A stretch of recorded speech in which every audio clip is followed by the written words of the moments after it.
March 21 ତାରିଖ ଠାରୁ ବଡ଼ଦାଣ୍ଡ ସ୍ଥିତ ଅନ୍ନପୂର୍ଣ୍ଣା ରଙ୍ଗମଞ୍ଚରେ ଆରମ୍ଭ ହେବ ଜାତୀୟ ସ୍ତରୀୟ ନାଟକ ମହୋତ୍ସବ।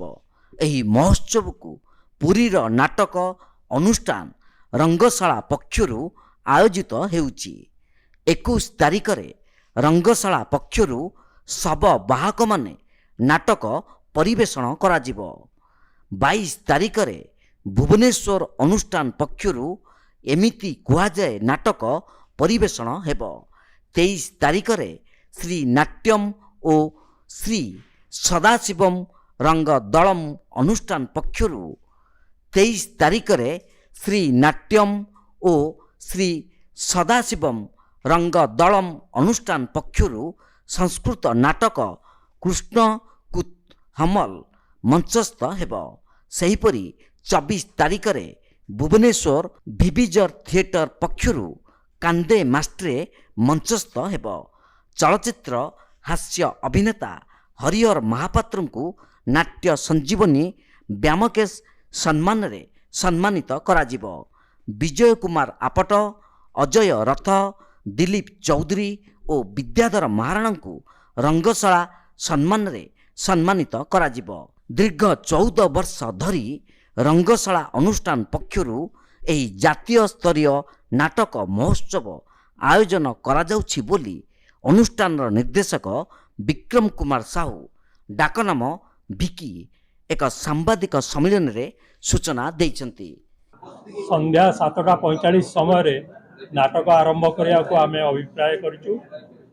ଆପଣମାନଙ୍କୁ ଅନୁରୋଧ, ବହୁ ସଂଖ୍ୟାରେ ଆସି ନାଟକକୁ ଉତ୍ସାହିତ କଲେ ନାଟକର ଭବିଷ୍ୟତ ବହୁତ ଉଜ୍ଜଳମୟ ଦେଖାଯାଉଛି। ବର୍ତ୍ତମାନ କାଳରେ ଲୋକ ବହୁତ ପଇସା ଦେଇକି ନାଟକ ଦେଖୁଛନ୍ତି। ଯଦି ବା ଓଡ଼ିଶାରେ ଆମର ନାଟକର ମାନ ଟିକେ କମି ଯାଇଥିବାରୁ ନାଟକକୁ ଟିକେ ଲୋକମାନେ ଗ୍ରହଣ କରୁନଥିଲେ, କିନ୍ତୁ ବର୍ତ୍ତମାନ ତାହା ବହୁ ଉଚ୍ଚସ୍ତରୀୟର ହେବା ଆରମ୍ଭ କଲାଣି। ଯେଉଁଠିକି ଆମର ମୁମ୍ବାଇ, କଲିକତା, ଦିଲ୍ଲୀ ଭଳିଆ ସହରରେ ନାଟକ ଲୋକ 1000-1500 ଟଙ୍କା ଟିକେଟ୍ କରିକିରି ଫୁଲ୍ ରହୁଛି ହଲ୍। ସେହି ସ୍ଥିତିକୁ ଆମେ ଧୀରେ ଧୀରେ ଫେରୁଛେ। ତେଣୁକରି ଆପଣମାନଙ୍କୁ ଅନୁରୋଧ, ଆପଣ ନାଟକ ଦେଖି ନାଟକ ପ୍ରେମୀ ନାଟ୍ୟକର୍ମୀମାନଙ୍କୁ ଉତ୍ସାହିତ କରନ୍ତୁ।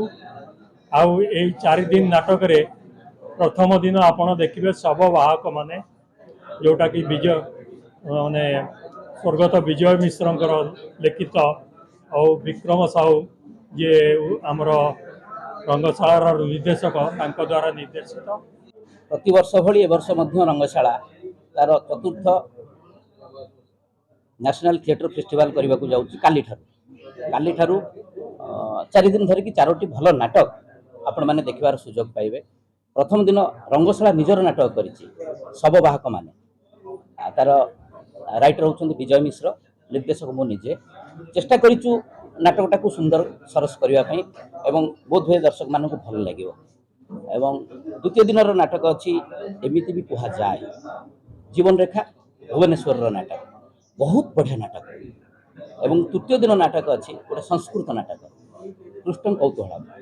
ଇଏ ଆମର ସାଂସ୍କୃତିକ ୟୁନିଭର୍ସିଟି, ସେମାନେ ସେ ନାଟକଟାକୁ ପରିବେଷଣ କରିବେ। ଚତୁର୍ଥ ଦିନ ପୁଣି ଗୋଟେ ଭୁବନେଶ୍ୱରର ନାଟକ ଅଛି କାନ୍ଦ ମାଷ୍ଟ୍ରେ। ଏମିତି 4ଟି ନାଟକ ଆମେ କରିଛୁ ଏଥର।